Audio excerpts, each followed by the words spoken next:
Welcome inside the Saturday morning huddle. Billy Beebe, Kenny Rhoda here with you. As we made a technical difficulty to start. That's good. That's a fumble. That's an interception. That's a turnover. We made a technical difficulty to start. That's good. That's a fumble. That's an interception. That's a turnover. We made a technical difficulty to start. That's good. That's a fumble. That's an interception. That's a turnover. Oh, this is interesting. There's one sec here. Yeah, all right. Interception. That's a turnover. Oh, this is interesting. There's one sec here. Yeah, all right. Interception. That's a turnover. Oh, this is interesting. There's one sec here. Yeah, all right. Interception. That's a turnover. I say we start from scratch, Billy. Wipe it out and start all over again. That's your best bet. I say we bear with us, people. Billy, wipe it out and start all over again. That's your best bet. I say we bear with us, people. Billy, wipe it out.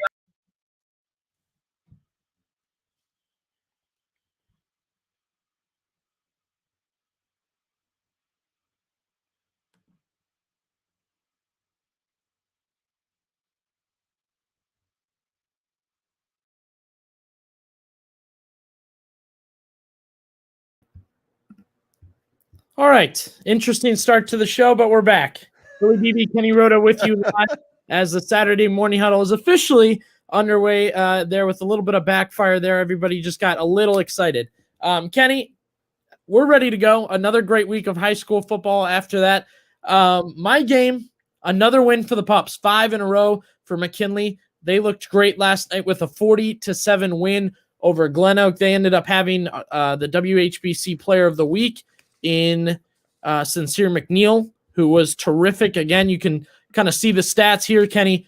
4 catches, 191 yards, 2 touchdowns. He had an 81-yard touchdown and a 46-yard touchdown. And I will say, Kenny, that was the first half. He didn't get the ball again in the second half. Well, when you win as convincingly as they did, what was the final in that one? 40-7, right? Yeah. You don't need to play the second half because, well, remember, next week is the game that everybody looks to, and that's Massillon and McKinley. So you rest everybody, make sure nobody else gets hurt. I know that Nino Hill, didn't play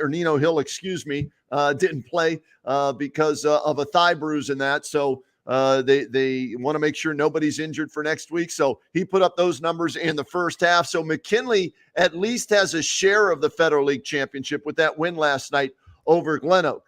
The other team that can get a share of that Federal League Championship, the Lake Blue Streaks. And you talk about impressive after losing a couple of weeks ago to McKinley by 10. And again, they were without Kel Jarvis, one of their 2 quarterbacks that they play on a regular basis. They have responded with impressive wins over Hoover and Perry. And last night it was 35-7. And you talk about an all-around performance, offense, defense, special teams. That was as good a game by anybody we've seen all season long at WHBC. And so let's bring in our first guests of the Saturday morning huddle here, sponsored by Spectrum Orthopaedics. And it's the head coach, Dan DeGeorge, for the Blue Streaks. And he's bringing in special guest with us today, Dylan Snyder. Thanks for joining us, gentlemen. Coach, congratulations on the win. I'll start with you. You and I talked earlier in the week, and you gave me 5 keys to the game, and very rarely does a team check off all 5 boxes in the keys to the game. And the first one you told me about was putting Perry behind the chains on first down.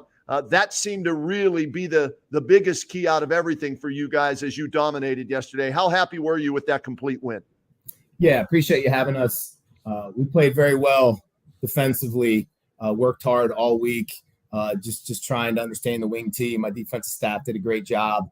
So we're really pleased with our effort. And you mentioned it, that was our most complete game so far this year. I felt in all 3 phases we did a really nice job. Still room for improvement, but just proud of our effort, and hard to win at Perry. So that was a big win for our program. Yeah, Coach, I think that is kind of the word around town is Perry's a tough place to go, and they're a team that'll play to the end. Talk to us about having a big lead, but knowing you have to go the full 4 quarters. Sure, yeah. Even being up at halftime, we were up 21-0, and we knew that Perry was going to keep fighting like they always do. They're well coached. The kids are very tough, so we challenge our kids to stay in it.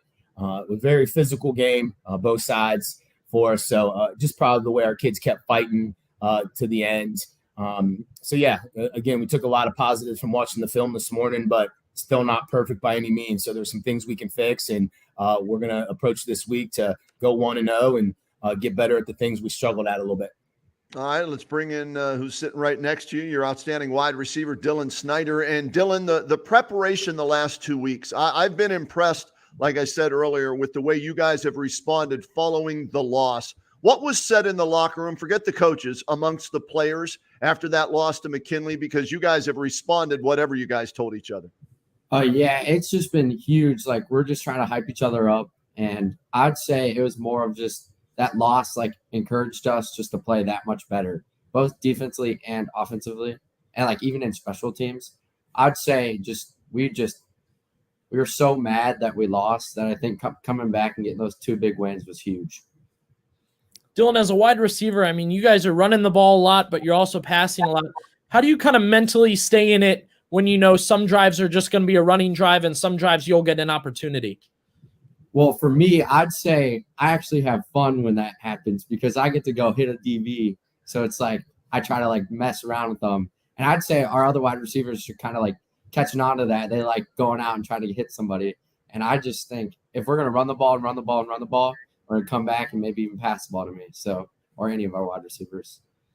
Coach, what was your message following the McKinley loss? Because we're talking about a 35-15 win against Hoover, who are the defending Federal League champs. And then on the road last night, 35-7. So my Baldwin-Wallace math tells me that 70-22, you've outscored your opponents the last 2 weeks. What was said? After that loss to McKinley, I mean, 2 main things stuck in my head. One, we didn't deserve to win that game. We didn't play good enough on either side.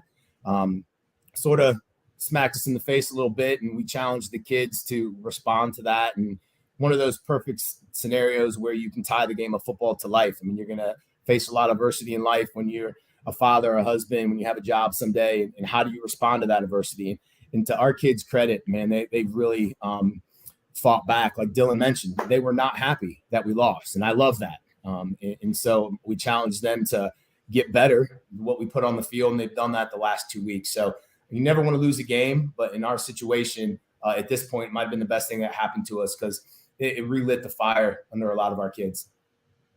All right, what do you think, Kenny? Ready to break down film? Yeah, you know what? I want to start with defense because to me that was the big play last night. They were up 7-0 in the game, and defensively they made a big play. So show the highlight. And Coach, I want your thoughts on this as you're watching it defensively. And then Dylan, I want you to grade Coach's speed and his agility as he's running down the sidelines on this pick 6. Go ahead, roll the highlight there, Billy. Yeah, all right, Coach. Yeah, they're in a passing situation. Our kids have done a good job all week knowing that Perry's and twins, they like to throw the ball. Nate Baker did a great job jumping the flat route, made a great play. One of the most athletic plays I've seen in a long time. If you watch him just tightrope the sidelines down the field, he keeps leaning into the right to stay in bounds. We got some guys leading them. Nate's got some really, really good speed. So this was a huge play. Perry was driving. We're only up 7-0. I'm acting like I'm 18 years old running on the sidelines, but big play for us defensively and helped us win the football game, obviously. All right, Dylan, I want your reaction to your coach. That's how into the game he is. He reminded me of John Madden yesterday with his intensity and his body movements and everything. Grade your coach here. Oh, it's a 10 out of 10. It's like his energy brings to the rest of the team. Everybody else gets hyped when they see him doing it. So they just want to have the same amount of energy as him. So it's awesome. Coach, how you feeling this morning? Anything? Did you twins anything or pull anything there last night? Hamstrings are a little tight, but it was worth it, though. I'll take that every Saturday morning. Yeah, that was a heck of a play. Nate Baker, his ability to stay in bounds, and you go up 14-0 there. And now run one. We're going to run back-to-back touchdown passes here, Coach. We'll start with you on this to Dylan, and just take us through what you're seeing here as you called this.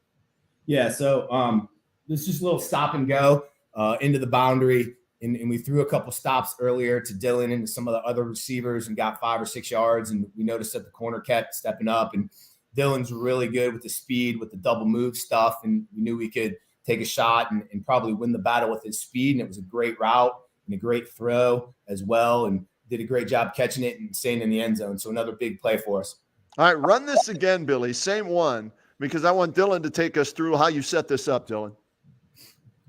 Okay, so on the stop route, I remembered because I know actually the DB that was guarding me, and he's pretty fast. So I figured if I get a stop route, he's going to jump it. And we've been working all week getting hands off of him, but he didn't put hands on me. I ran right by him, and Cale Jarvis threw a great ball to me. He did throw a great ball. Now, Coach, you did a nice sprint down the sidelines and the hop down the sidelines as well. Run it from the beginning. Look at your cheerleaders on the far right, guys. Everybody was jumping last night in this game. Watch the cheerleader on the far right on this play, fellas, and grade her ability here. Watch. Yeah, she might have tweaked her hamstring as well there. I don't know. But love the excitement. Our ball boys are jumping around. Yeah. We're blessed to be in a great community, and everyone's really supporting us and behind us right now. So we truly appreciate that. Great place to be.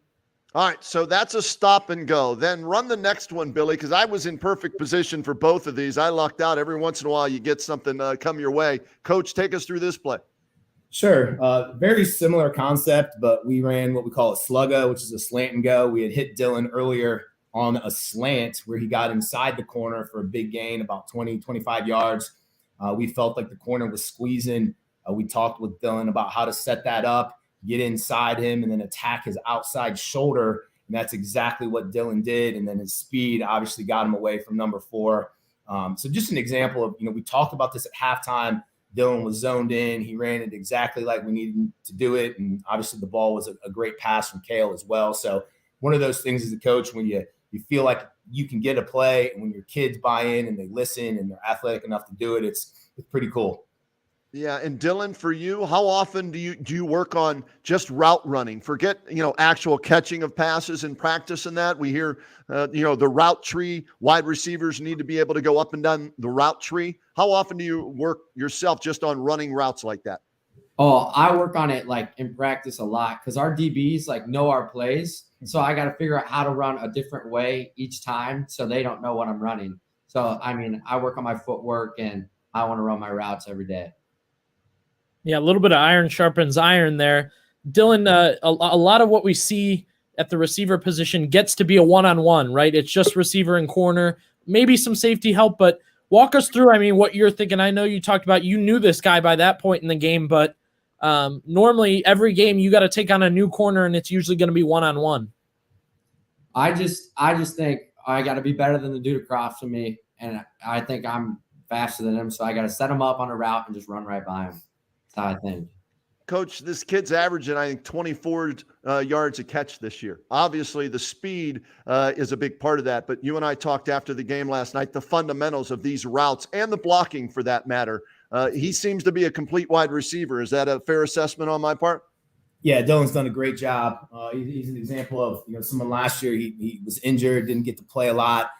He really bought into the offseason, got a lot stronger. He worked on his speed and his agility, which obviously shows on the field, both offensively and defensively. He's our free safety as well. Gets us lined up a lot. He's doing a great job there. And you mentioned our offensive line on both the touchdown passes to Dylan. Cale had all day back there, so that's a huge part of it as well. Our O-line did a really good job protecting last night. And Coach, Dylan, go ahead, Billy. Go ahead. Coach, how important is it for you to spread the ball around, get everybody the ball? Yeah, bottom line, we're just trying to win. We don't go in saying this guy has to get so many touches, but we've been lucky enough. We got so many players that it just naturally has happened.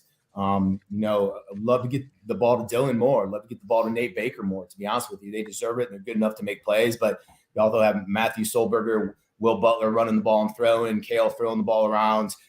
It's really nice to have a lot of weapons. We talked in our offense meeting this morning that good teams just find ways to win. In some weeks, it's going to be one guy's number, and the next week, it's going to be someone else that we need to step up and make big plays. And that's what good teams do. They don't care about who gets the press or who gets the touchdowns. They just find ways to get it done, and our kids are buying into that right now. All right, Coach, guilty as charged. When I heard you were going with the 2-quarterback system, I'm old school, right? If you have 2 quarterbacks, you don't have one. Well, in your case, that is not the case. It's completely inaccurate. Kel Jarvis, 9 of 11, $140, 2 touchdowns, throwing the ball and ran for 38 yards. Will Butler only threw it 3 times, but he runs it 3 times for 50-some yards and 2 scores. How have you been able to make this work? Yeah, as I mentioned last week, I think when we were talking, it was never the plan going in. But as we progressed through summer and we saw both these kids play, there's no doubt in my mind they're both starting quarterbacks at the high school level. So, I said going into week 1, we're going to play both. We need to play both. They both deserve to play. It was a little bit of adjustment for both of them at first because they both are competitors. They both want to start. They both want to be out there all the time. But they right away bought into it. They support each other. As I mentioned, Will's playing tons of defense for us. He didn't throw it a bunch last night, but he can. He's got a cannon. Kale does a nice job on the RPO stuff. Early on, even when we were winning, a lot of people were questioning me about it, and I just ignored that. Anyways, it's worked out very well. At the end of the day, we're trying to win football games. We've been able to do that so far. So really, really happy with how it's worked out.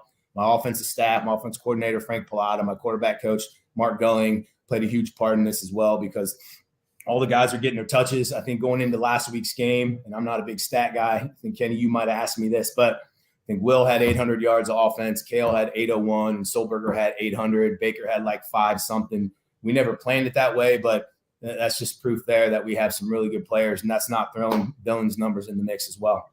And Dylan, for you, how do you adjust to 2 different quarterbacks? Or you don't look at it, you just look at it basically from the standpoint, well, he's the quarterback who's ever out there.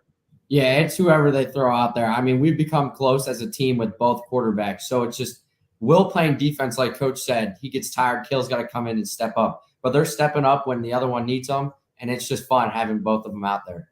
All right, last question, guys, for both of you. You need a win next week to secure a share of the Federal League Championship. You're home against Green, Coach. Are you already moving on to Green after you're done talking with us here about last night's win? Yeah, I started breaking down Green last night about 1 o'clock in the morning. Couldn't sleep, excited.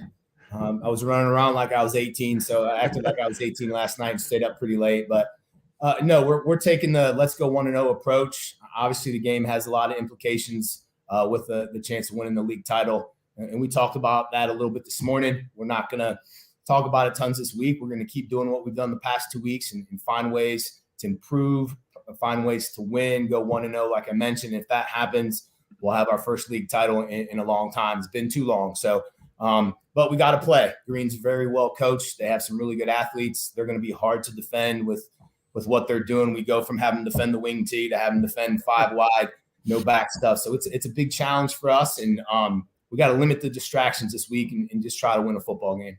And Dylan, for you, what would it mean though? If you're able to beat them and get a league championship, like Coach said, for the first time in a long time there at Lake.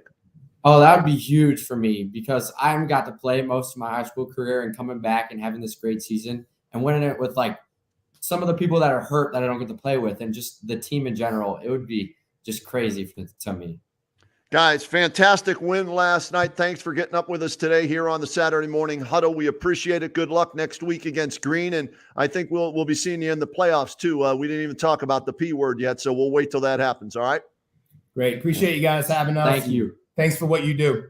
All right, Coach and Dylan, thanks so much. There he is, Dan DeGeorge and Dylan Snyder. Huge win for them last night on the road. Impressive win for them last night on the road, Billy. And so we appreciate them joining us here on the Spectrum Orthopaedics Saturday Morning Huddle. All right, so we go from the Lake Blue Streaks and their big win last night to Fairless and a big win over Triway, 42-21. Let's bring in our guests here now on the Saturday Morning Huddle, and we're happy to have Luke Yoder, wide receiver. I think play some defense probably too, right, Luke? We mix in whatever you do there at Fairless. You got to go both ways. And head coach Ajay Sarbaugh joining us. And, Coach, I'll start with you.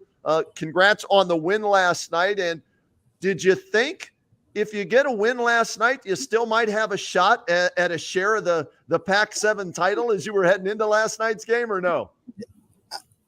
I mean, Orville beat CVCA last week, and honestly, we didn't talk about it because it's out of our control. But when the game was over, I think Luke was one of them. We had about 7 or 8 guys in the coach's office, and I had our speakers up, and we were listening to John Bazik on Q92. He was calling the game live stream, and we're like, holy cow, Orville won again. And the league's good. There's a lot of good coaches, a lot of good players, and either Northwest is going to win an outright share. We could have a 5-way split, but we can't control that. We can only control how we're playing, and we're just going to keep moving forward and enjoy what we're doing. Coach, how does that work in the locker room? You guys are in a tight race. I think you guys would want to talk about it, maybe discuss it, or do you just try and maybe avoid it for now? We haven't talked about it, to be honest. Once we got beat by South, we just said, hey, we got to control this. And actually, we came in Monday and we made a goals board for the rest of the year. So I think we've got 21 boxes maybe that we can check. Like if we win next week, we're 8-2, which last year we went 9-1 and set the school record, which is awesome. But only 3 other times in Fairless history, 79, 85, and 17, has Fairless ever gone 8-2. We could get a home playoff game. We could host the playoff game and win a home playoff game. These seniors can go 4-0 against Tuslaw and win the Blue Cup, which hasn't happened since 1991. If you get in the playoffs, we can get win 9 and tie the school record, get win 10. These seniors have the most wins for a senior class at Fairless. They're 6 right now. So we said every win you get keeps moving that number. So we just put a board up and we said, hey, we are looking through the dashboard. We're not looking through the rear view mirror anymore. And this is what's front of us. And I'm like last week against Manchester, it's 40-0 in the third. We pulled these guys out. Last night, it's 42-0 in the fourth. We pull all our starters out. So we've really responded well after that Canton South game. And I couldn't be prouder of these guys. Yeah, very interesting in talking with Dan DeGeorge from Lake. The loss to McKinley refocused them, and they've played their best football since. Same with you guys in that tough loss. And both of you lost 2 games by 3 points. And you and I, Coach, talked after the South loss and could have gone either way, right? Sometimes you win those games. Last year you did. This year you came up a little short, but the season's far from over. And so I want to go to Luke. Heck of a game last night. 8 catches, 229, 4 touchdowns, Luke. What was the mindset after that Canton South loss where you guys have responded the way you have these last 2 weeks, and especially against Triway, who kind of beat you last year and screwed up that, outright title? Yeah, definitely we just want to get back to practice every week, get better, and then especially coming into Triway week after taking the L to them last year and then having to share the title with them definitely motivated us to want to go out there and play our best and be able to beat them this year. Luke, we've been waiting to ask. It's been a couple of weeks, but after your big win versus, I believe it was Northwest, you ended up on a double outside throw, flea flicker, whatever you want to call it. You threw the pass downfield. Carson Colucci told us, oh, yeah, he's a baseball player. Yeah, that was easy for him. How much does playing baseball kind of help you with football? Well, I don't play baseball anymore. I run track now, but I played my first 2 years of high school. So, I mean, yeah, that definitely helped. I mean, I played in the outfield too, so I got to be able to get into the infield. So, Coach, you got a former baseball player that can throw it. You got a track guy, obviously, with some speed. Yeah. That's a nice weapon to have, especially I'm going to do some quick math here. Almost 40 yards a catch last night, or 30 yards a catch, whatever it was last night. Nice to have that weapon out there, isn't it? Well, and you've seen us play, Kenny, and, Luke has done a great job in the weight room. He took 6th in the state last year in the 200. Brody Pomnio took 2nd in the 800. So last night, they decided they weren't going to let Peter Killey run the ball, and they were going to double Brody. Well, Luke Yoder's pretty good over here, too, and our offensive line played well. Carson put the ball on the money, and we're really fortunate that Luke and Brody both play for Fairless. So it's hard to take everything away when we've got good guys in a lot of spots. Coach, offense obviously can grab the headlines and a little bit of the shine, but talk to us about your defense and what they've been able to do these past 2 weeks. They've been outstanding. Like against Manchester, we pulled our guys. It's 40-0. And last night we pulled our guys. It's 42-0. I really think our defense is coming into our own. Our D line's doing a really good job with Jackson Stutz, Logan Beresford, Joe Sparn, Colin Sullivan. Our linebackers, Landon Seal and Garrett Miller, have taken a lot of ownership. And Luke's outstanding. Luke's a 4-year starter. He gets all of our guys lined up in the back end with Brandon Pumnio. Him and Brandon are two of the smartest players we have. And then Alan Harrison, Carson Colucci, and a guy, Brody Pumnio. He takes away the number one receiver every week. People talk about Brody on offense, and Brody has no stats on defense because people don't throw at him. So he's not in on tackles. But we feel like we've got a lot of guys in a lot of different spots that they just do their role, they do their job, and they love playing with each other. So it makes it fun on defense when you're flying around and being physical. All right, Luke, we didn't get to see it because we were doing other games. 95-yard touchdown catch last night. Take us through the entire play call in the huddle. You get up to the line of scrimmage, and then what happens after the ball is snapped on a play like that? I just got to the line, and then I motioned over. I got set out there, and then, I knew I'd be able to beat him deep. So, I just cut inside of him, ran the skinny post, and I knew Carson would be able to put it right on the dot. Skinny post. We've heard, let's see, sluggo was one of the terms we heard from Lake. So we got the skinny post, we got the sluggo, and I'm writing all the stop and go, the sluggo, and the skinny post. So, Coach, are these typical for us non-football coaches? Are these typical wide receiver routes that everybody has? Stock and goes, your hitch and go, sluggo, slant and go. We run sluggo. Skinny post is a Coach Hurtler play, who was the long coach at Hoover for a long time. And we had one high safety. So we motioned Luke, and him and Brody are both running skinny post, which a true post, you're going to the middle of the goal post. Skinny post, what Coach Hurtler called it, pulls, you're not getting inside the hash. So the safety can't be right. We're not going to run him into the safety. And the safety doubled Brody. Luke ran past his guy, and 95-yard touchdown run for Luke, or catch. Wow.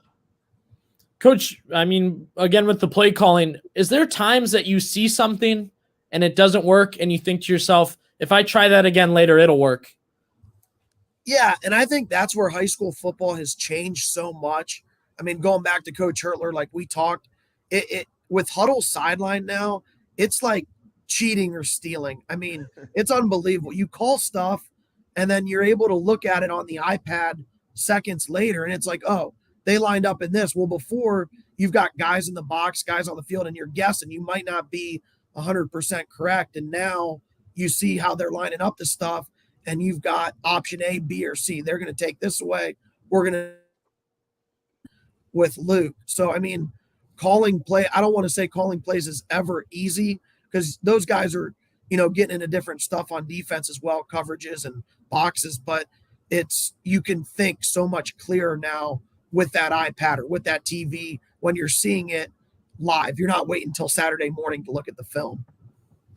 Luke, I've got to ask you, as a wide receiver and so many weapons on the team, every game somebody else might be featured, or like Coach was saying, somebody's getting doubled, then the other guy's going to be open, or they're going to, take away the pass, you run the ball. But Carson Colucci, his numbers last night, your numbers, remarkable. 8 for 229, 4 touchdowns. Colucci, 20 of 24, 389, 5 touchdowns.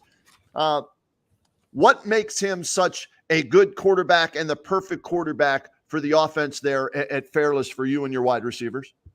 I think just the chemistry that we all have together. We've all played together since we were so young. We've all been friends together. And then Sarbaugh's always on him in practice. He doesn't take it easy on him. So he's always on him. He's getting him right. Coach Murphy out there, he's the quarterback coach. If he gets him doing the right drills and stuff, and just the chemistry we all have is great. Coach, we saw a couple games where special teams really played a big part. We've seen it be big for you guys in a couple games this season. How big is field goals, kickoffs, punts, punt defense, kickoff defense, all that on special teams? It's huge. We take a lot of credit, or we take a lot of pride in special teams. My dad's pretty much our special teams coordinator. And like Kenny, you were at the Canton South game. Like when you've got Luke and Brody Pumnio deep, people don't want to kick to them. So they're pooching and squibbing. So offensively, we're getting the ball at the 35, 40-yard line. So 2 first downs, now we're into 4-down territory. And on the flip side, we've got a great kicker, Gavin Wickham, soccer kid, yellow shoes, and he's putting the ball inside the 10. So where we're having to go 65, 60 yards on offense, other teams are going 75, 80. Ethan Lotzenizer's done a great job punting the ball for us this year. We didn't know who our punter was going to be, and he stepped up into that role. And just like kick return, we got Luke and Brody punt return. And that's really hard on a punter. They're trying to punt away from them. People shank it. They punt it short. So with these two guys, the kicker punter we have, and Brandon Pumneo has been our snapper for 3 years. He, knock on wood, he hasn't had a bad snap in 3 years. So our special teams have been excellent. And I think that's why we've had success the past 3 years also. AJ, next week, you're on the road to close it out, right? It's a road game, correct? Mm-hmm. It's on the grass. Yep. Okay, on the grass at Tuslaw.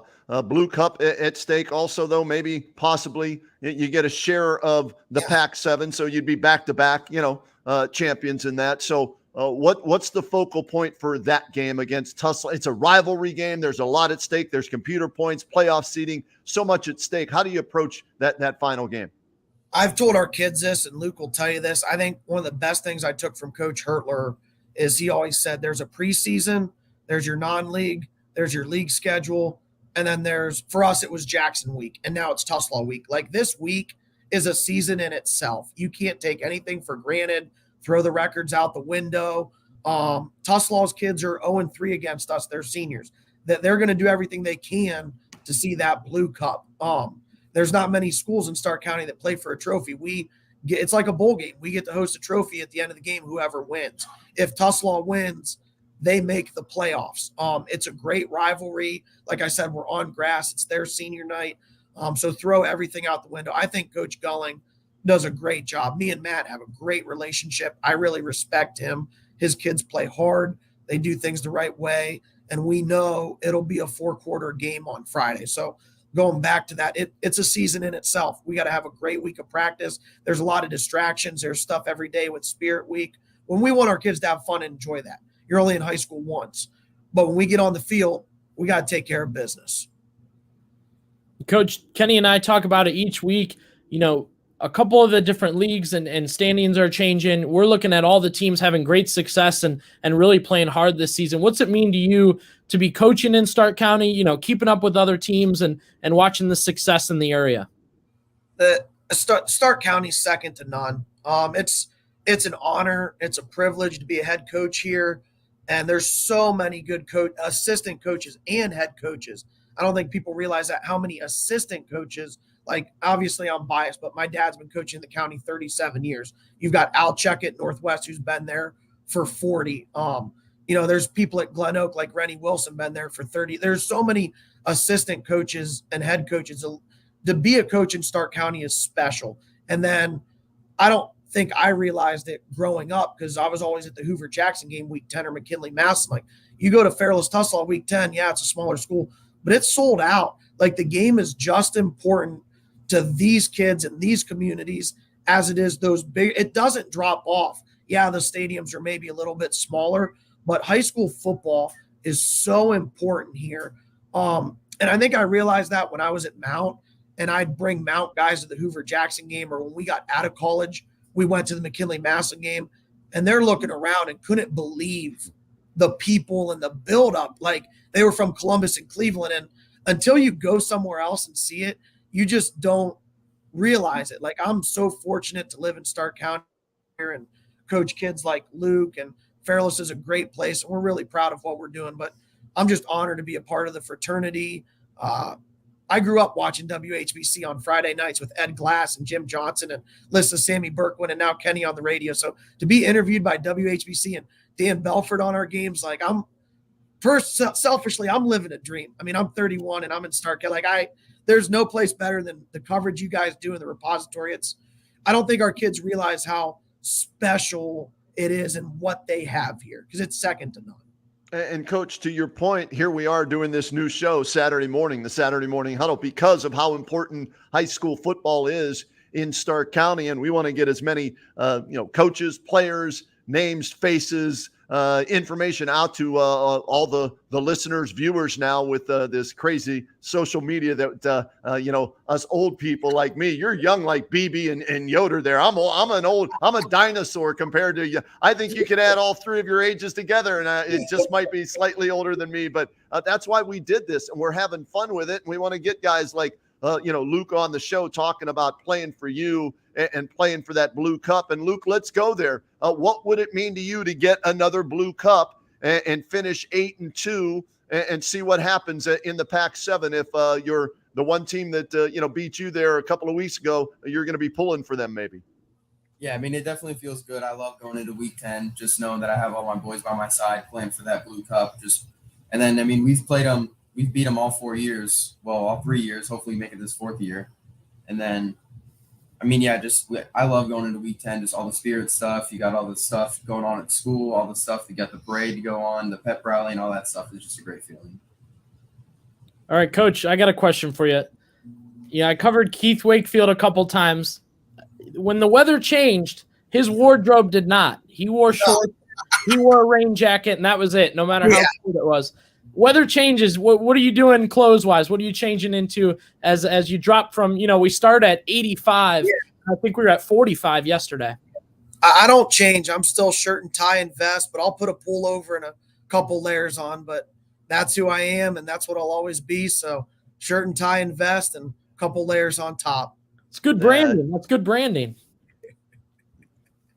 Coach Wakefield was a beauty. Still is, and he was one of the coaches like, all right, if they're winning at halftime, he's going to be somewhat happy, but not really happy. And even after a win after the game, it's just one of those things, but what a beauty of a guy. And, we had fun doing the game last night, Perry and Lake, and he's still a part of that now as Keith Wakefield Stadium is where they play all the games. What's a guy like that mean to you? And what was your relationship like with him?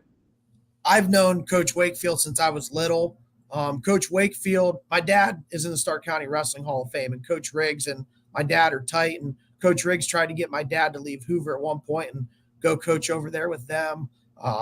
But he didn't. And nothing against Perry, but I'm grateful to be a Viking. Right. And, when I went to Mount, Coach Wakefield was there and he knew I wanted to coach.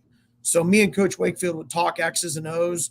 When I got the Fairless job, I went over to Perry and me and Coach Wakefield met for 6 hours about what he does and why he does things. And last year I was able to reach out to him about some things. And that's, like I said, Stark County is a fraternity, and I wouldn't have that relationship if it weren't for my dad.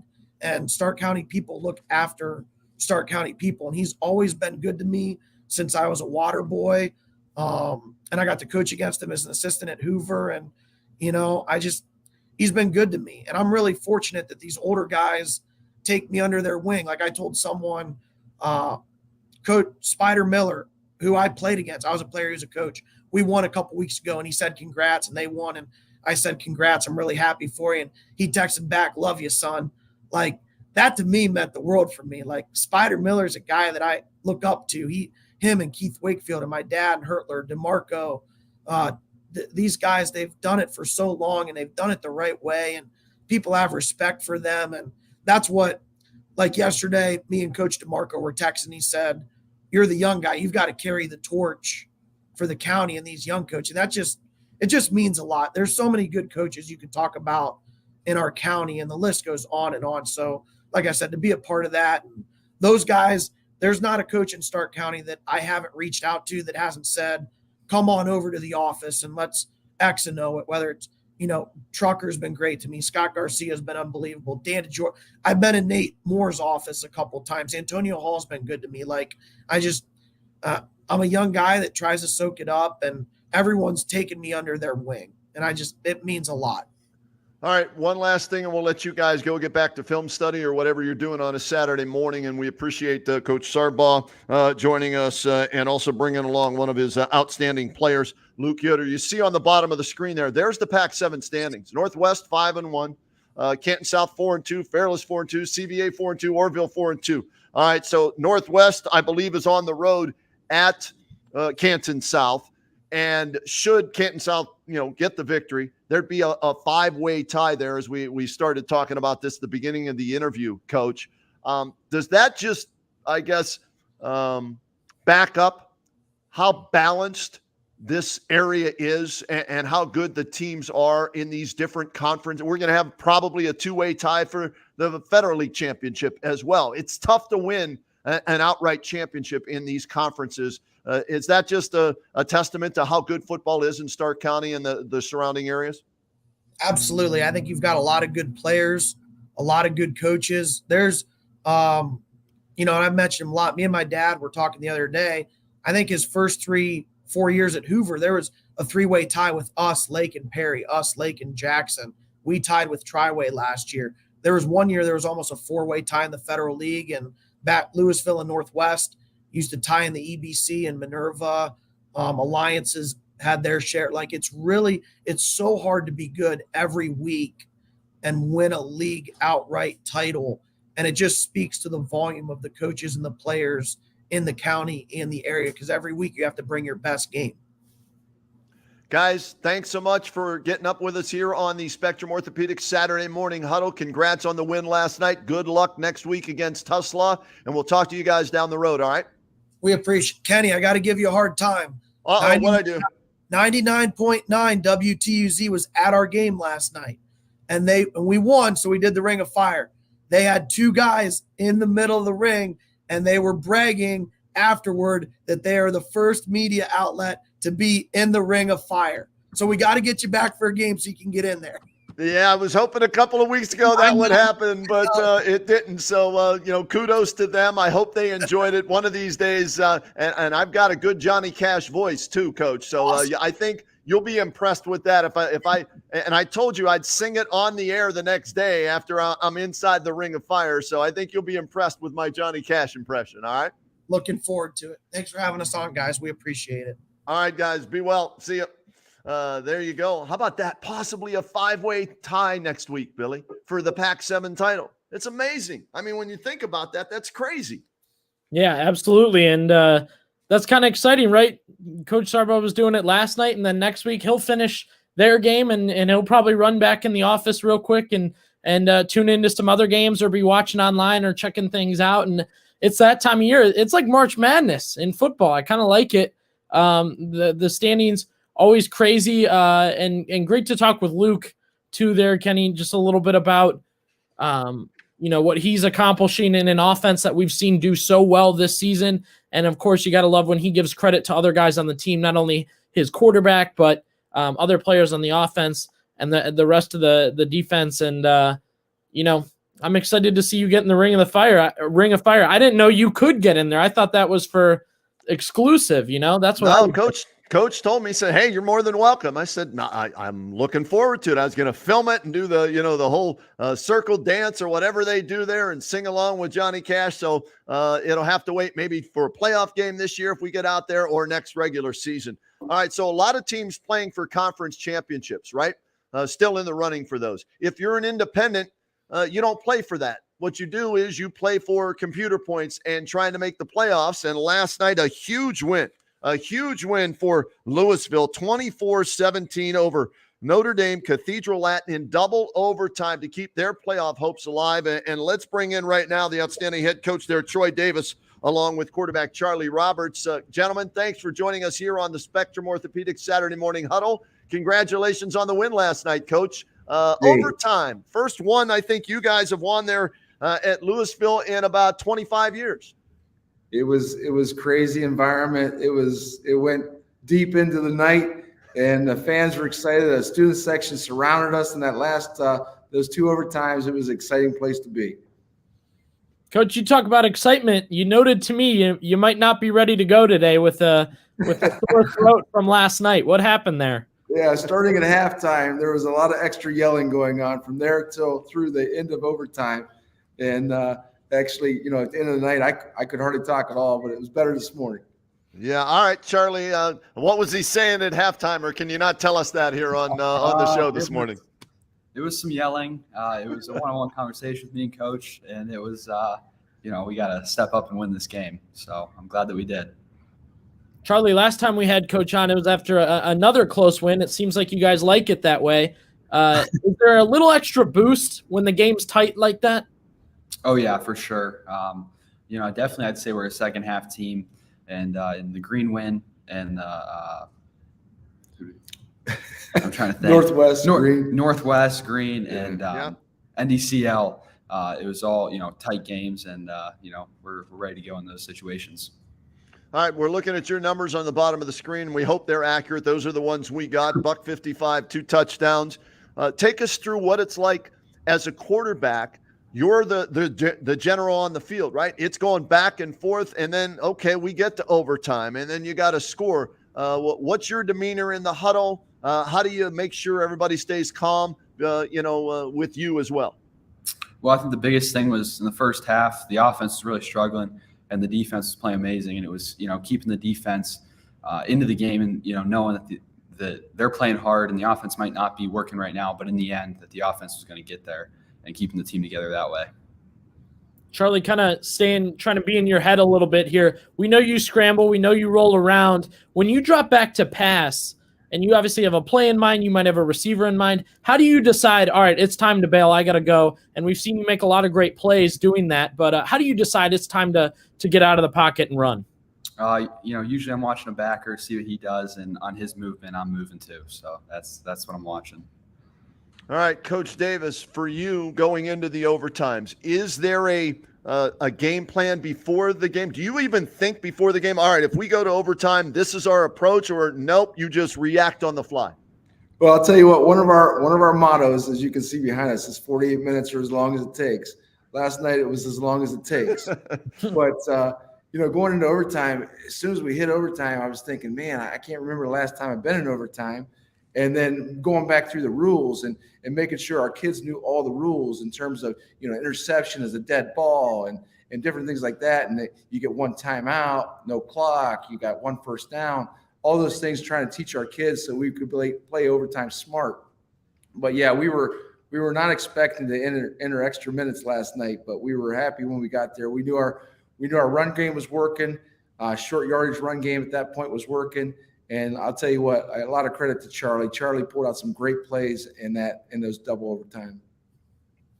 Coach, how different is this team headed into the final game of the year from the beginning?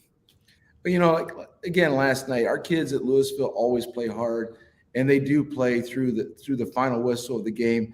I mean, last night was another example. It was our Ohio National Guard game. We talked about being warriors all night long and fighting for our brothers. And that's really what they did last night. They showed a true leopard heart and a warrior heart, and they fought to the very end. And, I mean, things looked down at certain points. It was 3-0. Our offensive stats were awful at halftime. And we came back, and we had faith. Our defense held out for us. They played lights out. But, it was an amazing night. It was just a great night to be a Leopard. Charlie, when it's not working, okay, and you're the guy that's in charge of it, right? So you always hear the quarterback gets too much credit when they win and all the blame when they lose, right? So you're staring at that 3-0 score, and as he said, the stats aren't good. How do you jumpstart your game to then jumpstart the offense? Really, it was getting hit on the first play of the second half and, having a strong run, stiff-arming the guy. And, I think that put a little spark into the team, the sideline, and that got the thing rolling. So,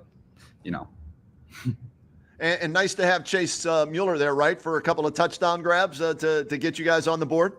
Yeah, no, Chase is, that's a relationship that I'm very thankful to have. And, it's a bond that has been here for many years. And I'm glad to see, at the end, it's still there. Coach, which stat here is more impressive to you? I guess it's more of a storyline, but that's your first overtime home win since 96, or that's the first overtime home game that Lousiville's played since 2007. I'll tell you, I was going back to that 2007 game against, I think it was Canton South that we played. We lost that game here. I think the first one that you said, going back to 96 and just getting that win and just, plowing through. Like last night, Notre Dame's defense they were throttling us. They are a very good defense. They play a tough schedule like we do. And so it didn't look like 2-2-6 teams out there. It looked like two very good football teams out there battling it out. And being able to take them to overtime and get that victory is amazing. All right, Coach, I'm looking at my computer rankings going into last night's game, right? D3 Region 9, you guys were on the outside looking in at 17. Akron East is 16 there. So do you know where you stand right now going into next week's game? There's a couple games that have to shake out today still that are going to affect the points, and our thing is this. We have a game coming up this Friday that we have to win, and we're planning to win that football game. And whether or not we can get a berth into week 11 or not, we can't get there without the win. So that's the only focus we have. And Charlie, you're headed into a final week of the year. Are you kind of taking it all in, kind of relishing? No matter what happens, you've got another game here in week 10 to kind of get farther in the season. Yeah, actually, it's freshman week here, so the freshmen get to practice with us. My brother's a freshman, so it's going to be a special week. I'm definitely going to take it in with all the guys, and we're going to get ready for Friday and senior night. All right, how much do you pick on him at home, and will it continue on the field? No, he'll have a fun week, It'll be something for him, a memory. Coach, what's that like? What's freshman week for coaches? How important is that because I guess the lifeline of a good program, right, is the feeder system, right? So how important is a week like this, regardless of what happens, playoffs or not, getting these freshmen, getting them excited to be part of the team next year? Yeah, absolutely. It bridges that gap from freshman football to varsity football, lets them know, what they can expect, takes away some of those fears of what, next year is going to be for them, gets them accustomed to us and how we coach. And it really does build a bridge. We're doing it here for a long time for that last week of the season. Our kids enjoy it. They get to dress on Friday night. And it's a lot of fun. It does make a lot more management of bodies. There's more bodies on the field, moving people around. But it's a great thing overall. Coach, Lindsley, West Virginia, as an independent, you're always looking to play a game. Sometimes it's tough to get one scheduled. So tell us a little bit about your opponent next week. Yeah, Lindsley's got a really good football team. They really bring in kids from all over the world. Last year we played them on senior night for them, and we had kids from Germany, Jamaica, Poland. They have kids from everywhere. And so they got some good football players. They're well coached.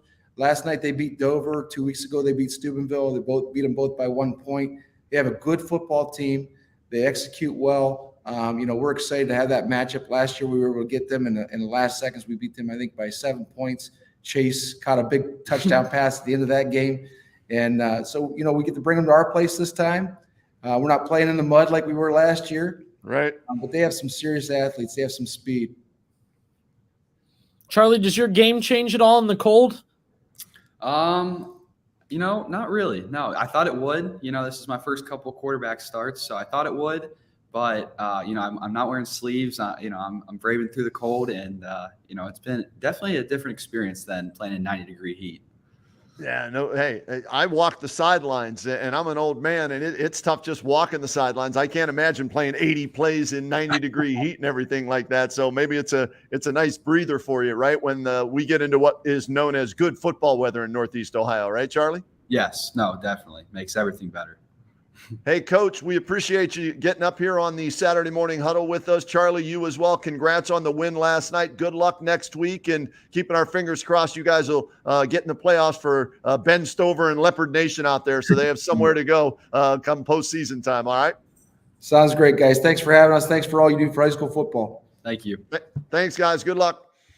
Yeah, that's an independent. See, totally different, right? Right. Billy, we talk about what Fairless, they're keeping their fingers crossed. Yeah, they have to win, but hey, maybe they get some help and they get a share of the Pac-7 title. Well, when you're an independent, you're 3-6. You've had a slow year to start. They've won 2 of their last 3. Well, they could win 3 of their last 4 and maybe sneak in at 16 or 15. And they're one of the teams there where that extension of the playoff teams, right? That benefits some independents like that maybe to sneak into the playoffs and continue their season.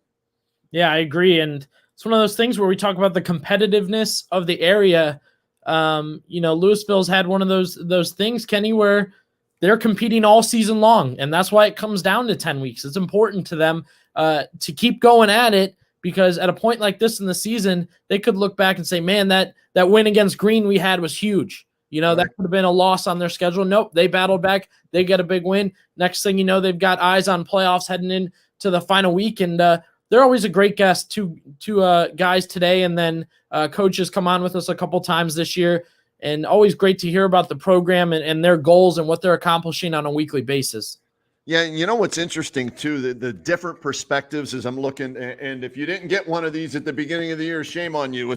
I carry it with me everywhere I go, the high school football pocket schedule, right? It allows us to because I forget what I had for dinner yesterday, to go back and remember who played who, where, when, why, and how, and all that stuff. And if you look at Lousiville's schedule, right?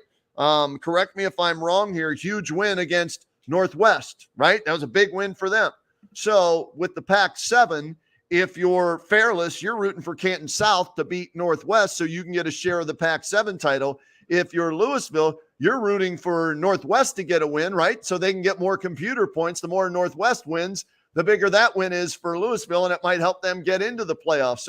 So many different, angles to look at things when it comes to the final week of high school football.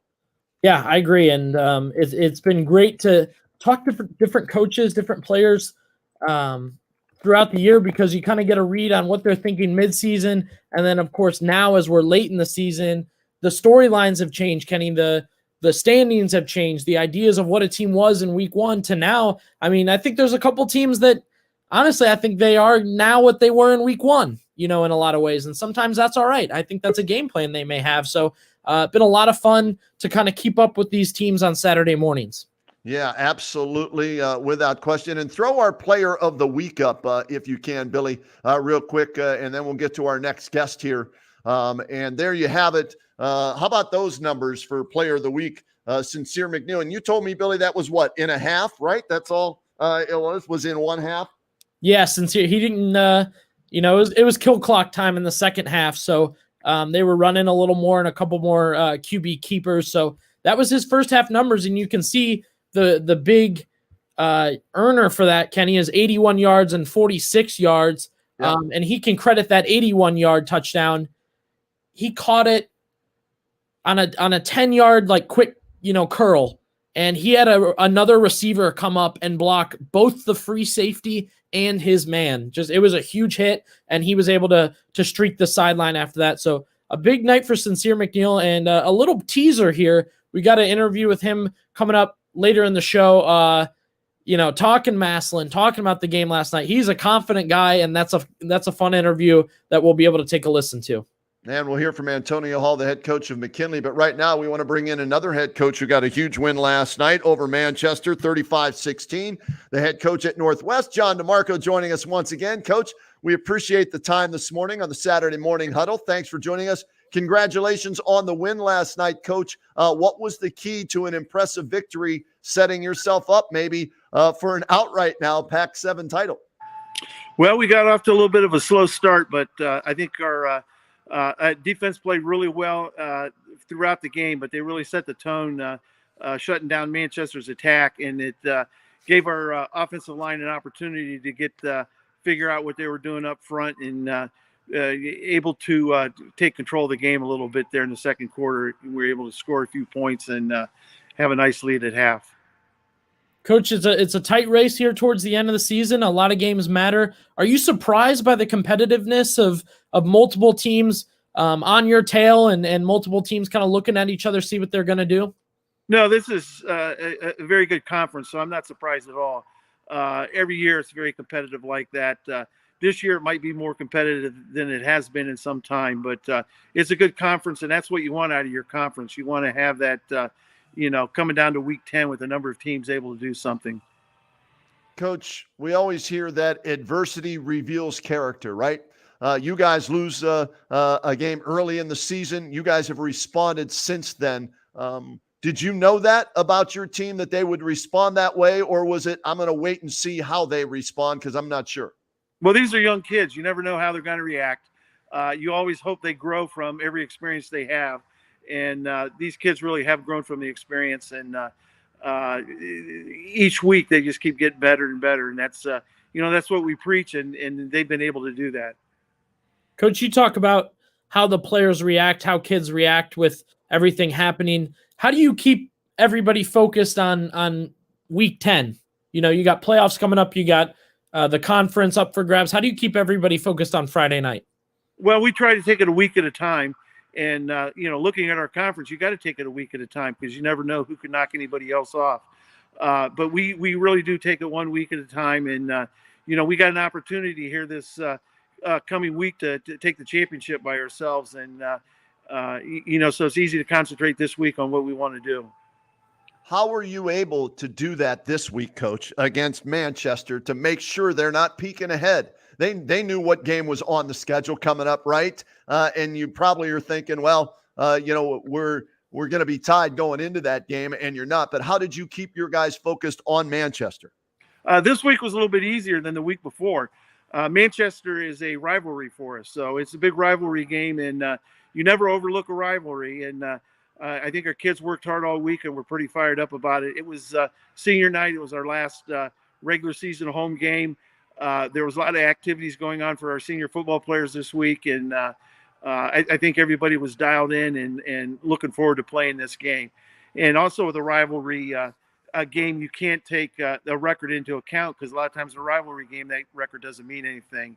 And we were expecting Manchester to come out and give us their best game that they could play, and I thought they really did. In the first quarter came out and took it to us a little bit, and we had to regroup and rally the troops a little bit and get going there in the second quarter.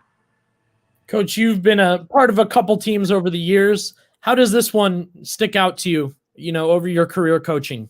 Well, every team is different, and I tried to tell the team beginning of the year, each season we go is a journey, and the journey is always different. And we got a lot of guys returning this year, but it's just different. And it's just exciting to watch these seniors, how they mature and how they come together. And you're always curious, who's going to step up and take some leadership roles and stuff like that. And it's been very enjoyable to watch. Kyler Miraglia, another big night, 18 carries, $140, 3 touchdowns. Obviously a big part of what you do on offense. What makes him a good back in your offense and a special player? Well, we're very good up front. It starts right there, and Kyler will be the first to tell you that. But Kyler's a 3-year starter for us, and he's still getting better week in and week out. Kyler's a little bit upset with me right now because we shut him down at halftime last night.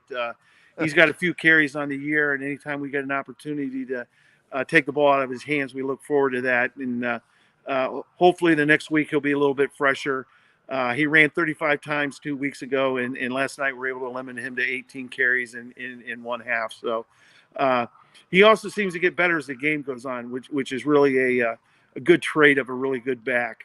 And so he had a nice half, and I think he would have just got stronger in the second half. But we're hoping that he could come out and play 48 minutes week 10 for us.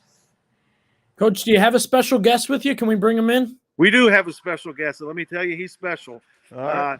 Our defensive end, and has been pressed into a little bit of offensive tackle for us, number 58, Cody Werkinger.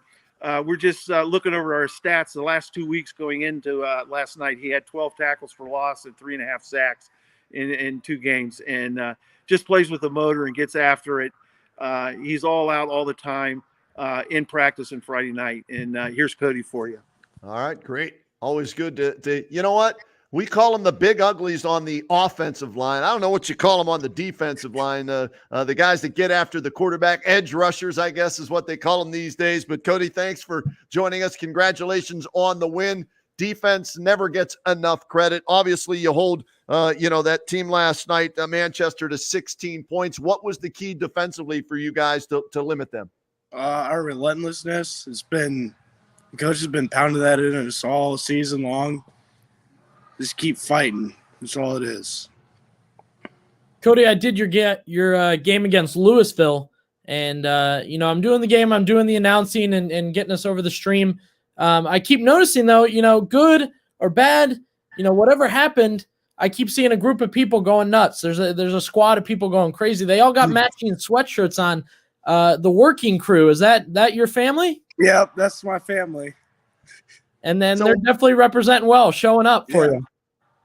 What's it like knowing that they're up there and you're going to hear them no matter what? It means I got to work even harder. I got to show up for them. All right, Coach told us 12 tackles for loss, 3.5 sacks. Is there a key? Is it film study? Is it your athletic ability? What enables you to get behind the line of scrimmage and make those game-changing defensive plays? I study film. It's probably not the best thing that helps me, but it's probably, like I said, relentlessness. I just keep fighting. Cody, I think sack is kind of the glamorous stat. Everybody loves sacks, and that's the highlight play. But as a defensive end, there's more than that. You're trying to prevent the run. You're trying to push the quarterback a different way. Talk to us about everything else you're trying to do when you're not getting a sack or when the ball's being run. I got to set the edge, like you said. Watch for any type of fake play coming back to me, the options, all that stuff. This week, you have an opportunity for an outright Pac-7 championship. You got a tough opponent. We all know that, right? Canton South, you're going to be on the road, I believe, for that one as well. What would it mean, though, if you're able to go on the road, beat a good team like Canton South, and be outright Pac-7 champs? It'd be awesome. I know we can do it. What's going to be the key, though, for you guys to do it, in your opinion? We just got to come out and play. That's all it's got to be. Can't start slow like we did this week. We just fire all cylinders all day. Simple stuff makes it easy, and you guys have had a big year as far as offense, but there's been a couple of games where the defense has stepped up. Is there a moment in these games where you say, all right, defense might have to really step up and seal this one? We just got to step up the whole game. We play our hardest the whole time. And Cody, for you, with this team, did you know at the beginning of the year you guys could have a special season like this? It could end in a Pac-7 title. Was there that feeling at the beginning of the season? I just knew I didn't want to play my last season of football with a down season. I wanted to go all the way. Well, you have an opportunity to do that with a win against Canton South, and then into the postseason as well. You're not thinking playoffs yet, right? It's Canton South on your mind 24/7 right now, correct? Yep. Yeah, it should be a great game, Coach. And Cody, thanks so much for getting up with us here on the Saturday Morning Huddle. We appreciate you guys being a part of the show. Congrats on the win last night, and good luck next week in that big game against Canton South. Thanks. Thanks, Coach. We appreciate it. Good luck next week. Hey, thank you. We appreciate you having our football team on your program. Always a pleasure, Coach. Thanks so much. There he is, John DeMarco, outstanding head coach there at Northwest. Huge game for them, Billy, this week. And I think a lot of people last night were surprised. Well, and I know Orville's a good football program, right? But I think a lot of people thought Canton South was going to win that game and set up, the head-to-head same record matchup with Northwest. But you know what? Orville, give them credit. They get the 38-35 win over Canton South, and that gives Northwest an outright opportunity to claim the Pac-7 title. Should Northwest lose, then we're talking like we did with Ajay, from Fairless. It's a 5-team. Co-champs if there's 2, tri-champs if there's 3, quad champs if there's 4. What's 5? What is a 5-way tie for first place? I don't even know what that is. What is it? Quintuple champions. Is that what it would be? Okay. We'll look that for you. Yeah, that's the possibility there, depending on what happens with Canton. And of course, Fairless still has to win. CBA still has to win. Orville still has to win next week, in order for that to happen. But you could have multiple teams, sharing the Pac-7 championship next week. So we'll see what happens on Friday night with those great games and those teams. All right, run some scores there at the bottom, Billy, because we want to take a look at some of these other teams that played yesterday and what went down. And then we're going to hear from both Antonio Hall and Cynceir McNeal from McKinley. And they had a big win over Glen Oak last night, 40-7. And we'll show you why. We're going to hear from Cynceir McNeal because he's our player of the week, had a huge game. We've already talked with Dan DeGeorge and the Lake Blue Streaks, big win on the road at Perry last night, I should say, 35-7. How about Hoover putting up 50 points against Green last night as Carson Derlin runs for $186 and 2 scores. He throws for another touchdown. He had a 76-yard touchdown run. And how about this?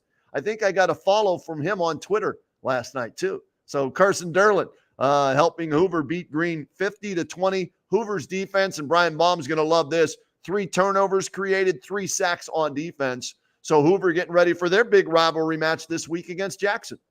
Yeah, and I believe that was the last game in their stadium. So they'll get a fresh stadium We know they have the new turf, Kenny, but I believe new press box and scoreboard and all that to go around it. So that'll be great.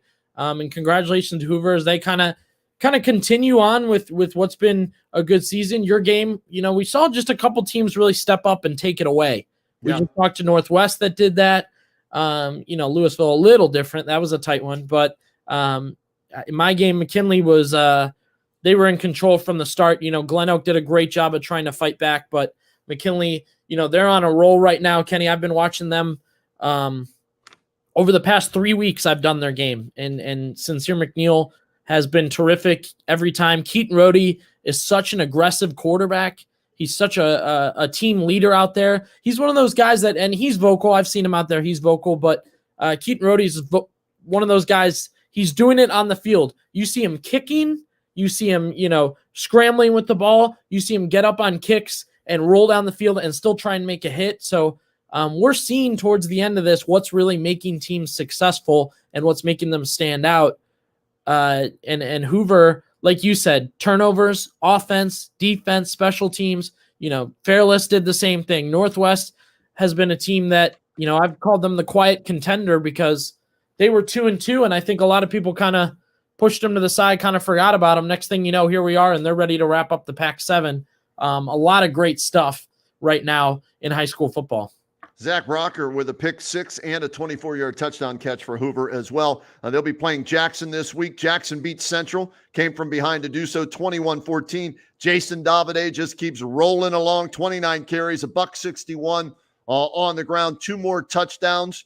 And how about this? First start for freshman quarterback Lucas Eckerment, 5 of 6, 27 yards and a touchdown in that win for Jackson last night. Jack Talkington in a losing effort, as he does each and every week. Over 200 yards of total offense for Trucker Lindesmith and the Crusaders. A tough loss for them. Dan Bourne had a touchdown for the Crusaders in that loss as well. We mentioned earlier, Louisville beating Notre Dame Cathedral Latin, double overtime, 24-17. It was Will Kamsey with the game-winning 1-yard touchdown run for Louisville. Alliance bouncing back after their tough loss to West Branch last week. They crushed Minerva 55-7. Marlington, they won last week. Well, not so fortunate this week. They lose to Salem 41-7, although Bo Himmelheber with a 68-yard touchdown grab in that one. We mentioned Orville surprises Canton South 38-35, setting up that matchup now between Northwest and Canton South this week at Canton South. And Northwest,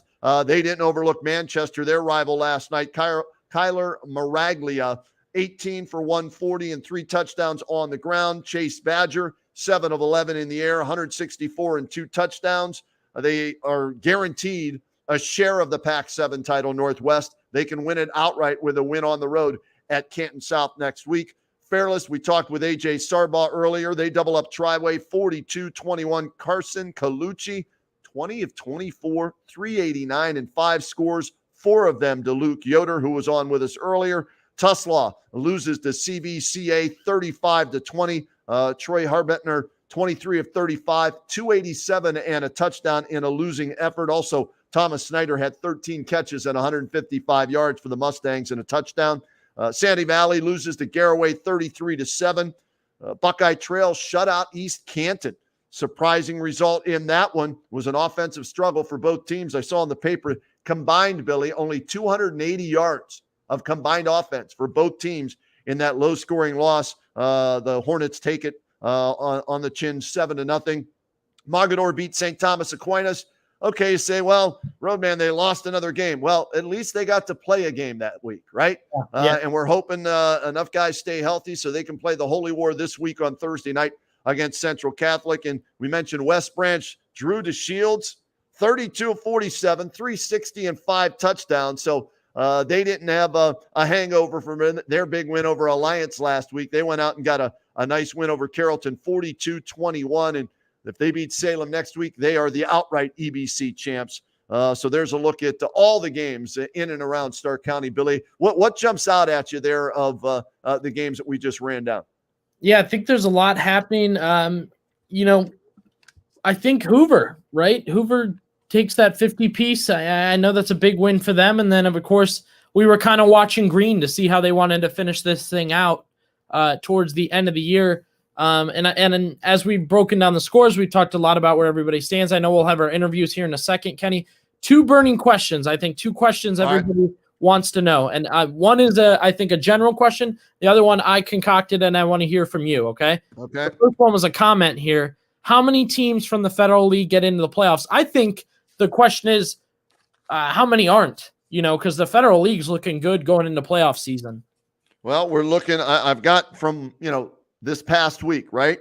McKinley, Jackson, Glen Oak were 5, 8, and 11. Okay, and that's D1 Region 1.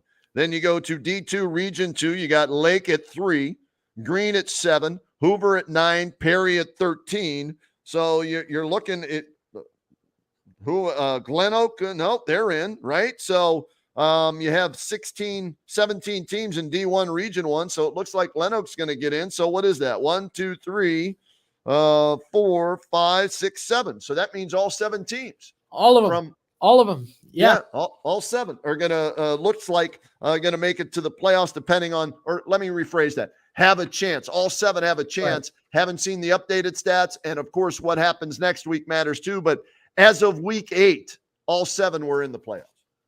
Yeah. And that's something I kind of broke down last night. And I was thinking about that again today, but I want to be sure. So great to see all those teams competing. But you talked about it. There's games today.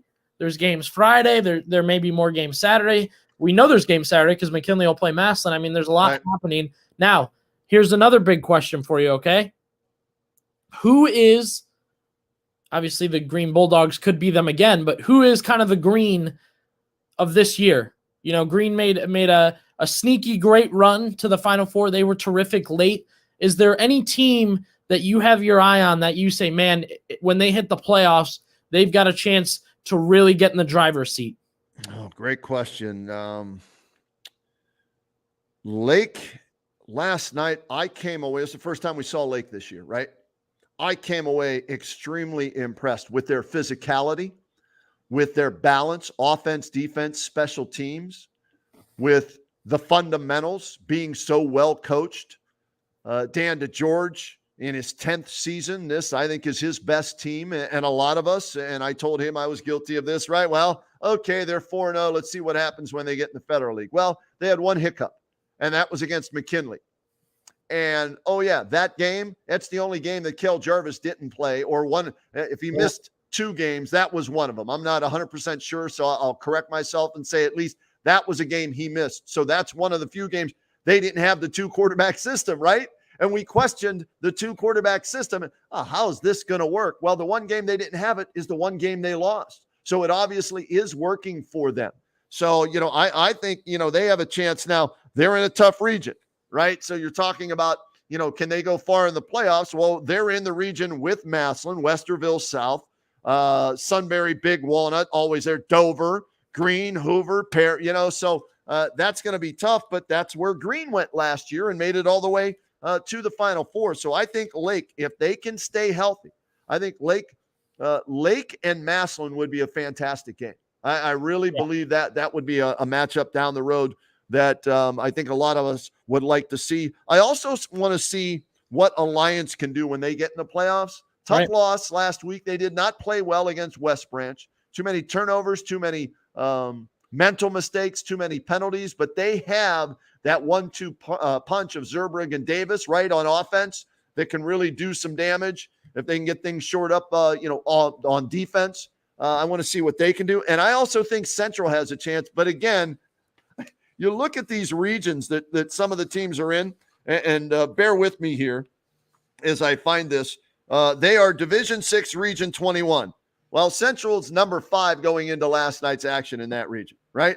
Kirtland, though, number 1 seed. Mogador, number 2. Youngstown Valley Christian, number 3. Dalton, the 4 seed. Cuyahoga Heights is in that region as well. So I'm curious to see the matchups. If they go their way, I think Trucker and Central could have a decent playoff run. And Canton South, it's hard to read them. They've been up and down. I expected more. I didn't think they'd have the 3 losses going into the final week of the season, but they do.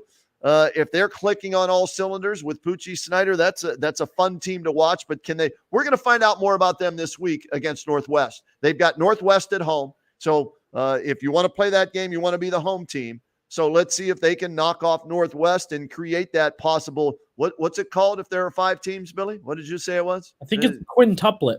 Yeah, let's see if there's a quintuple tie for first place in the Pac-7 if Canton South. But Lake, I came away really, really impressed with. And Massillon, they're not a surprise team. Yeah. You know, they have a chance to go far this year with Slaughter and Hartson and Banks on the outside. McKinley's peaking at the – hey, I can't wait for the 133rd meeting between McKinley and Massillon. I think it's going to be a heck of a football game with the way McKinley's playing right now. They're peaking at the right time as well.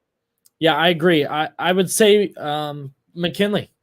That 0-4 team doesn't exist anymore. It's gone. They're dead. There is a 5-0 team, and that's it. They're hot. They looked terrific last night. They battled through early adversity. They played defense. They played offense. I mean, they're testing out different kickers at this point, Kenny, and both look good. You know, so at this point in the season, they've got a ton of great options. They've got leaders. It seems like they're putting out a different player of the week every single week, and that's huge headed into the playoffs. That's going to be a sneaky record to have at 6-4 or 5-5, whatever happens Saturday. Right. They're hot, and I'll say it again. That 0-4 team's gone. That doesn't exist. That team isn't there anymore. It's just this 5-0 run team. You can kind of see they were terrific again last night. All right, let's play some of the interviews you were able to get from last night's game and their 40-7 win over Glen Oak. Yeah, first here's Antonio Hall, obviously after a big win last night and what has been a crazy season for both him and the Bulldogs. Billy Beebe here with Coach Antonio Hall. Coach, I think everybody wants to know, 0-4 to 5-4, how's it feel? Feels pretty good. Still haven't processed it yet because we still have a lot of work to do. Absolutely, and you guys seal a share of the Federal League title tonight. How does that sound to you? Hey, coming from 0-4 to being champions, it sounds damn good. And let's get to next week, next Saturday, the big game. What are you guys kind of thinking about? I know you just got to win, but right away, what are your thoughts? Massillon's Massillon. I mean, they can run the ball, throw the ball. Defense is great. Kicking game is great. We got a big test ahead of us. We got a lot of work to do. Absolutely. Coach, congratulations. Thanks for the time. Thank you, sir. Short and sweet. Yeah. You know what? We're at this time of the year, we start thinking, all right, who's player of the year? Who's coach of the year? Right? And I've got some thoughts. I mean, 0-4 to 5-4. And if they beat Massillon, Antonio Hall, definitely a candidate, right? If they win that game next week at Massillon, you go in there and snap whatever it is, 5, 6, 7 game losing streak. That'll put him in the running. Dan DeGeorge definitely up for coach of the year with what they're doing there at Lake. And if they go in and win next week and finish 9-1 in the regular season with a share of the Federal League Championship, those two guys, come to mind just off the top of my head for coach of the year. But what Antonio Hall has done, they lose to Perry to go to 0-4. So they're 0-4 overall at that point, Billy, and 0-1 in the Federal League, right? Yeah. And they haven't lost since. And so impressive run so far. Let's see what they can do this week against Massillon. Like I said, I'm looking forward to it, and we're going to be all over that, right? Tell people where we're going to be on Saturday morning. We got all kind of things happening Saturday. Yeah, so in the morning next week, the show will be on WHBC. It's full coverage, getting ready for the game. Wake up with us. We'll be on 1480 WHBC live at the Kendall Tavern. It's on Wales in Massillon. Some people call it the Kendall Tavern, Joey's Kendall Tavern. It's one of the two. Get over there, get a parking spot early, find a spot to park, get in there. Kenny, I promise you, Pam and I went over there and scouted it out just to see the setup and whatnot. This is the biggest burger I've ever had in my life. Really? That large, huh? Okay. Yeah. All right. This is You're going to eat that at 9 or 10 in the morning. Huh? Your system's okay to handle that early? Yeah, I'll be all right. All right. Well, me, I don't know about that. But then we're going to be doing the Alt Care Stadium show, Rick Worstel and I, from Paul Brown Tiger Stadium starting at noon, a special 2-hour. Well, I shouldn't say a special 2-hour. We've been doing 2 hours all year, but we'll have a tent set up outside of Paul Brown Tiger Stadium to do the Alt Care Stadium show leading into the 2 o'clock kickoff. And of course, Dan Belford, Denny Kincaid, Mark Miller, yours truly roaming the sidelines. It'll be tape delay as well, so you'll be able to watch it after the fact to see what happens in the 133rd edition McKinley and Massillon and McKinley. Depends on where you're coming from, which team you say first. Yeah, and to get you ready for that, I think talking with Cynceir McNeal, there's a lot of excitement for that game. So I'll kick it to that interview real quick. Billy Beebe here with Cynceir McNeal, the player of the game tonight. 191 yards on just 4 catches. Did you think you could get 191 yards on 4 catches? Game, I had a lot of animosity towards this team because there's a lot of talking through social media. I actually deleted a lot of social media, and I re-downloaded it today, and I was like, man, speak my piece, because I already know what I'm capable of and what I'm going to do. And to me, it's not one DB in Ohio that can guard me. I feel like, it's great DBs across the board. I give them that. But I just got that savvy to me that I feel that I'm able to beat you on a go, slant, post, anything. So you guys start 0-4, 5 wins in a row. Is it hard to think about getting 5 in a row? What was your thinking? It was really like, man, when we acquired Nino back in the summer and his papers wasn't going through, it was all right for us because we still had other backs and we had a good team, like very great team. We lost some guys along the way. Those guys are still with us to this day. They don't play for us, but they still come support us and do everything they can. But those 5 wins back to back to back, I knew we had it in us. We just had to come out and fight for those wins, like against Lake or like against Green. Like those losses motivate us to win. You guys gave up just 1 touchdown tonight.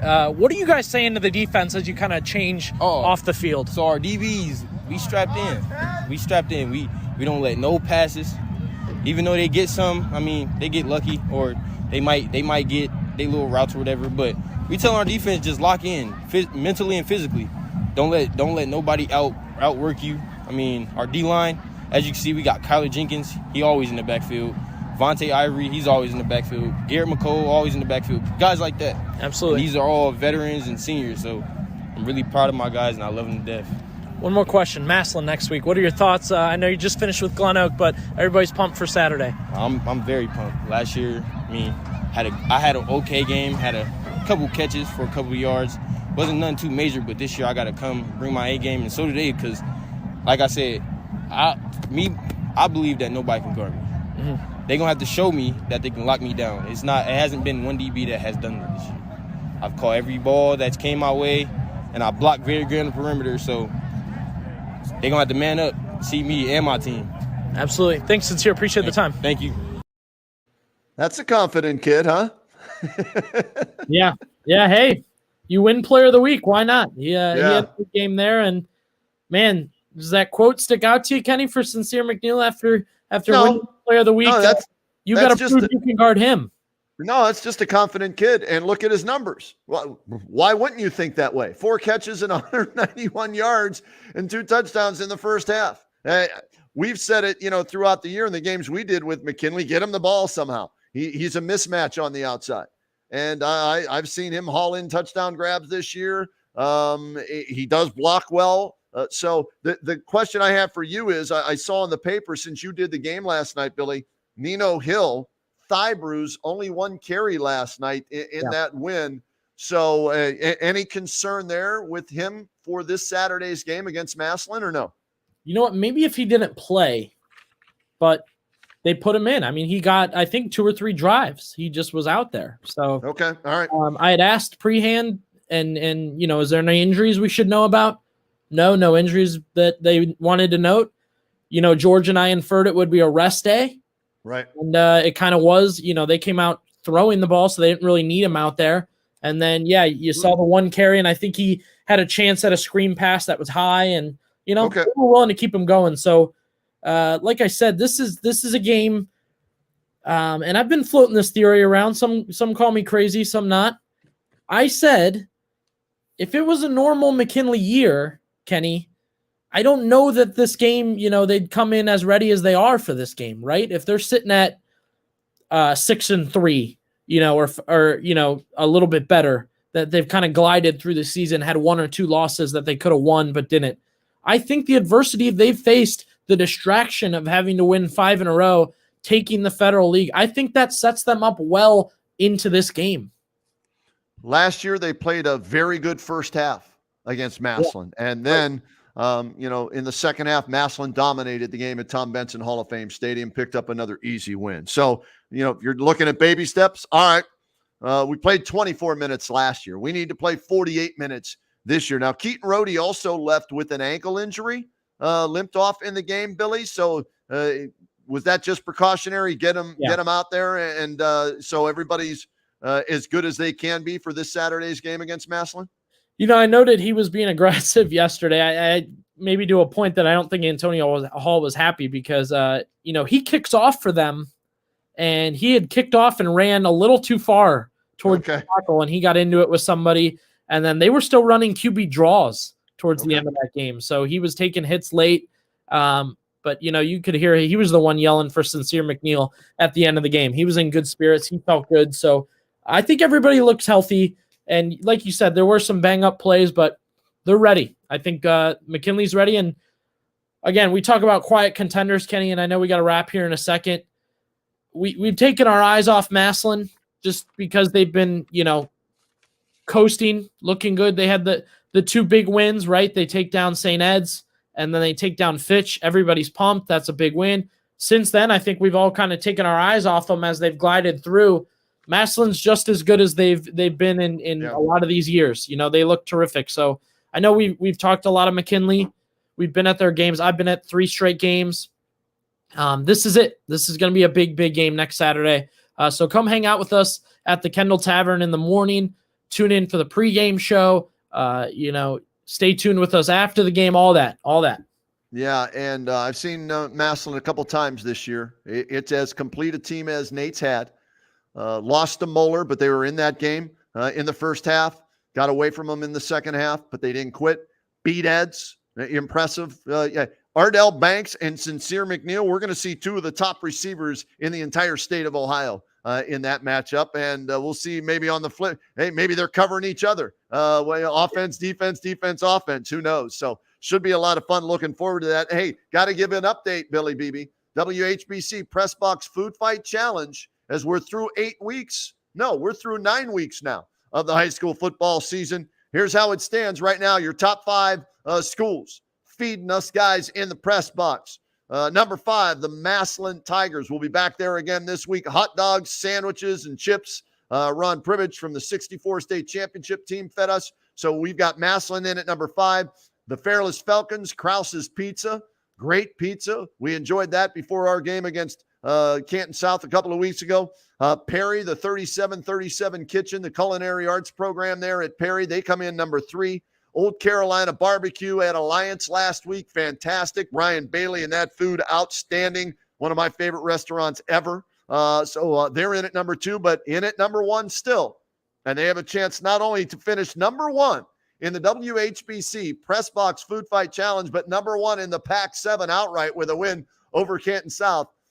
It's Northwest, and you're at Your Table Cafe in Canal Fulton. Phenomenal food. They treat us like kings whenever we go there. So that's your top 5 as we continue the Food Fight Challenge into next week. And we're going to cut it off at the end of the regular season, Billy, because we don't know where we'll be for the playoffs.